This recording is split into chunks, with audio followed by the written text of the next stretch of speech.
دیکھیے اگر میں سمجھانا چاہوں تو دیکھیے دو راستے ہیں، ایک غریزہ اور ایک وظیفہ. ٹھیک ہے. صحیح.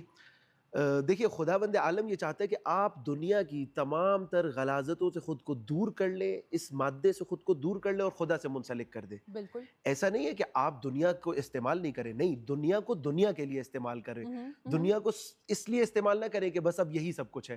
تو اب جب ہم اس دوراہے پر جب آگے کھڑے ہوتے ہیں، ایک غریزہ اور ایک وظیفہ، تو اب جب حضرت ابراہیم کے سامنے بھی یہ دوراہا آیا تو غریزہ تو بیٹے کی محبت تھی نا. بیٹے کی محبت کس میں نہیں ہوتی؟ سب میں ہوتی ہے، اور یہ کوئی بری چیز بھی نہیں ہے، یہ اچھی چیز ہے. یعنی ایک اچھی چیز تھی. اور ہمارے دلوں میں کیا کیا محبتیں ہوتی ہیں، گاڑی کی محبت، شہرت کی محبت، میرا نام آ جائے اس کی محبت، مال و دولت، یعنی ہمارے ذہنوں میں تو نہ جانے کتنی کتنی بری محبتیں بھی ہیں. لیکن وہاں پر غریزہ بیٹے کی محبت تھی، لیکن خدا چاہتا تھا کہ یہ پیوند بھی خدا کی محبت کے سامنے توڑ دیا جائے. تو خداوند عالم یہ چاہتا ہے کہ آپ کا اس دنیا سے وہ غریزہ ٹوٹ جائے. وہ جیسے بیٹے کی محبت، حضرت ابراہیم کے لیے وظیفہ خدا نے مشخص کیا. وظیفہ کیا تھا؟ وظیفہ یہ تھا کہ بیٹے کو لے کر جاؤ اور اس کے گلے پر، اس کی گردن پر چھری چلا دو. یہ بہت سخت وظیفہ تھا، لیکن اس وقت حضرت ابراہیم کھڑے ہوئے، حضرت اسماعیل کھڑے ہوئے، انہوں نے بھی بابا سے کہا کہ میں راضی ہوں، اور انہوں نے اس وظیفے کو انجام دیا. آج عید قربان میں اگر ہم یہ عمل انجام دے رہے ہیں تو خدا ہم سے یہ چاہتا ہے کہ ہم اس غریزے کے اوپر حاوی آ کر خداوند عالم کی بارگاہ میں اپنے وظیفے کو مشخص کریں.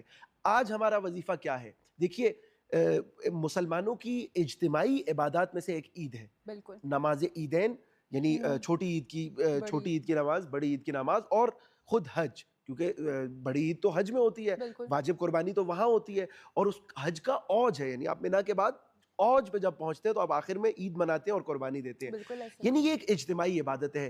اس اجتماعی عبادت کی روح کیا ہے؟ مسلمانوں کا ایکا، کہ جس طریقے سے مولا علی مولا کائنات نہج البلاغہ میں فرماتے ہیں کہ تم آپس میں ایک ہو جاؤ، کیونکہ اگر تم ایک نہیں ہوگے تو بالکل اس گوسفند کی مانند ہوگے کہ جو اپنے گلے سے چھوٹ جاتا ہے تو پھر بھیڑیے اس کے اوپر جھپٹ پڑتے ہیں. آج اب دنیا میں دیکھیے، آج ہم نے اس اجتماعی عبادت کی روح کو جب نکالا، حج کی روح کو جب نکالا، عیدین کو صرف عمل تک محدود کر دیا، تو اس کا نتیجہ غزہ کی صورت میں نکلا کہ پوری امت مسلمہ خاموش ہے. کسی کے منہ میں زبان نہیں ہے کہ غزہ کے ان مظلوم بچوں کے لیے ایک آہ کر دے.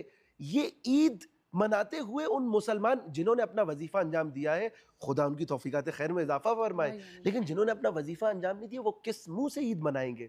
کیا غزہ کے معصوم بچوں کی چیخیں ان کے کانوں میں نہیں آئیں گی؟ یہ کیوں ہوا؟ کیونکہ انہوں نے عبادت میں سے روح کو نکال دیا، انہوں نے وظیفے کو نکال دیا، ان کا غریزہ ان کے اوپر حاوی آ گیا. آج اگر ہم یہ عید منا رہے ہیں تو اس عید کا فلسفہ یہ ہے کہ ہم مسلمانوں کی اجتماعیت کے لیے دعا کریں، اور ہم اس فلسفہ عید کو سمجھ کے ان غریزوں کو ختم کر کے جو دشمن ہے مسلمانوں کا اور اسلام کا، کیونکہ یہ اجتماعی عبادت ہے، اس کے سامنے ہم کھڑے ہو جائیں، تو تب ہم صحیح معنوں میں رسول اللہ والی عید منا سکیں گے.